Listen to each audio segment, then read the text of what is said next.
2008 সালের 25শে জুন যশোরের মনিরামপুর উপজেলার খানপুর গ্রামে হাত পা ছাড়াই জন্ম নেয় এক কন্যা। মা বাবা নাম রাখেন লিতুন জিরা। জন্ম থেকেই শারীরিক প্রতিবন্ধকতা থাকলেও অদম্য ইচ্ছাশক্তি ও অধ্যবসায়ের মাধ্যমে সে মুখ দিয়ে কলম ধরে লেখার অভ্যাস গড়ে তোলে।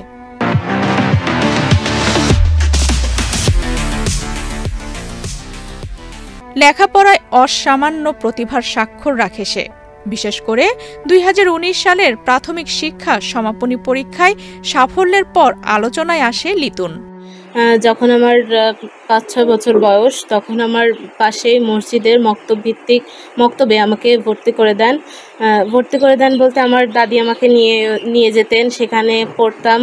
যখন কথা বলতে শিখে আর পড়তাম, তো সেখান থেকে আমি স্লেটে খড়ি দিয়ে লিখতাম। খড়ি দিয়ে লিখতে লিখতে আমার মুখে একটা ঘা হয়ে গেছিলো। তো তারপর থেকে হুজুর বললেন যে খড়ি মাটিতে লেখার দরকার নেই, কলম দিয়ে লেখা শেখো। তো সেখান থেকেই লিখতে লিখতে অভ্যাস, সেখানেই প্রথমে শুরু।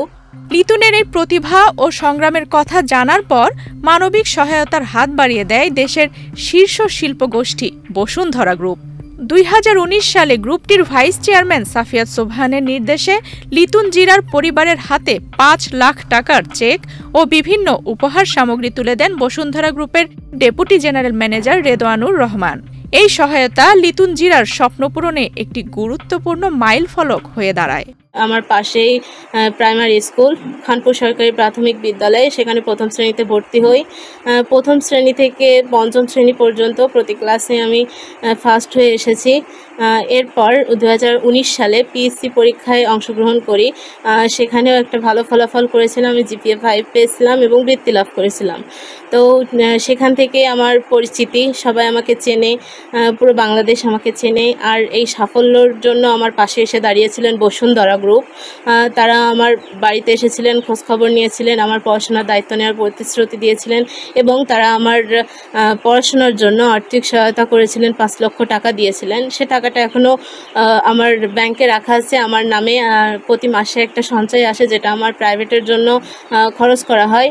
লিতুন জিরার বাবা হাবিবুর রহমান বসুন্ধরা গ্রুপের সাহায্যের কথা উল্লেখ করে জানান, বর্তমানে লিতুন জিরার জন্য 6 জন প্রাইভেট শিক্ষক প্রয়োজন হয়, কিন্তু তিনি নিজে এমপিওভুক্ত নন বলে গত 20 বছর ধরে কলেজ শিক্ষক হয়েও কোনো বেতন পাচ্ছেন না। ফলে মেয়ের পড়াশোনার খরচ চালাতে কঠিন পরিস্থিতির মুখে পড়তে হচ্ছে তাকে। আগামী 2 বছর এইচএসসি 2 বছর অলরেডি তার 3 জন টিচার অলরেডি শুরু হয়ে গেছে। তার 1 মাস আগের থেকে 7 জন টিচার লাগবে। আমি হিসাব করলাম 6 জন টিচার অলরেডি সেট করে ফেলেছি। এই 6 জন টিচারে কমপক্ষে 4,000 টাকা না দিলেও 3,000 টাকা করে তো দিতে হবে তাদের। 318,000 টাকা তোর প্রতি মাসে এরা আমার দিতে হবে। সেইভাবে আমি মাঠে নেমেছি। এই কারণে আমি বসুন্ধরা গ্রুপ যে আমার পাশে যখন আছে, তারা যদি একটু সহযোগিতা করে, আমার মনে হয় আমি সফল। যেহেতু আমি একটা নন এমপিও প্রতিষ্ঠানটা এখন এমপিভুক্ত হয়নি। যদি প্রতিষ্ঠানটা এমপিভুক্ত হতো তাহলে আমার হয়তো একটু কষ্ট কম হতো। জন্মের পর যাকে দেখে সবাই হতাশায় ভেঙে পড়েছিলেন, সেই লিতুন জিরাই আজ হয়ে উঠেছে সকলের গর্বের প্রতীক। আজ তার সাফল্য ও সংগ্রামের কাহিনী আত্মীয় স্বজন, পাড়া প্রতিবেশী, এমনকি শিক্ষকদের মাঝেও গর্বের এক অনন্য উদাহরণ হয়ে উঠেছে।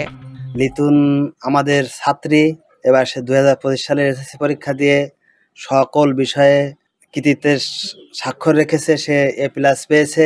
আমরা জানতাম সে ভালো রেজাল্ট করবে। সে অদম্য মেধাবী, বরাবরই তার রোল নম্বর ক্লাসে 1, কখনো দ্বিতীয় হয়নি। লিতুনকে নিয়ে আমরা গর্ববোধ করি। লিতুনও ভবিষ্যতে সোনার বাংলা বিনির্মাণের কাজ করতে চায়। সে ভবিষ্যতে ভালো ডাক্তার হয়ে জনগণের সেবা করতে চায়। শুধু লেখাপড়াতেই নয়, লিতুন জিরার রয়েছে নানা প্রতিভা। সে গান গাইতে পারে, ছবিও আঁকে। তার এই সৃজনশীলতা ও প্রতিভার স্বীকৃতি স্বরূপ পেয়েছে অনেক পুরস্কার। ভবিষ্যতে সে একজন চিকিৎসক হতে চায়। তার স্বপ্ন ডাক্তার হয়ে গরিব ও অসহায় মানুষের চিকিৎসায় সহায়তা করা। সবাই আমার পাশে থাকলে আমি নিশ্চয়ই ভালো জায়গায় পৌঁছাতে পারবো, জীবনে ভালো কিছু করতে পারবো। একজন ভালো ডক্টর হয়ে যত গরিব, দুঃখী, অসহায় মানুষ আছে তাদের পাশে দাঁড়াতে পারবো। সেই রেল লাইনের ধারে মেঠো পদ্মার পাড়ে দাঁড়িয়ে এক মধ্য বয়সী নারী এখনো রয়েছে হাত বাড়িয়ে। খোকা ফিরবে, ঘরে ফিরবে, কবে ফিরবে নাকি ফিরবে না? খোকা ফিরবে, ঘরে ফিরবে, কবে ফিরবে নাকি ফিরবে না?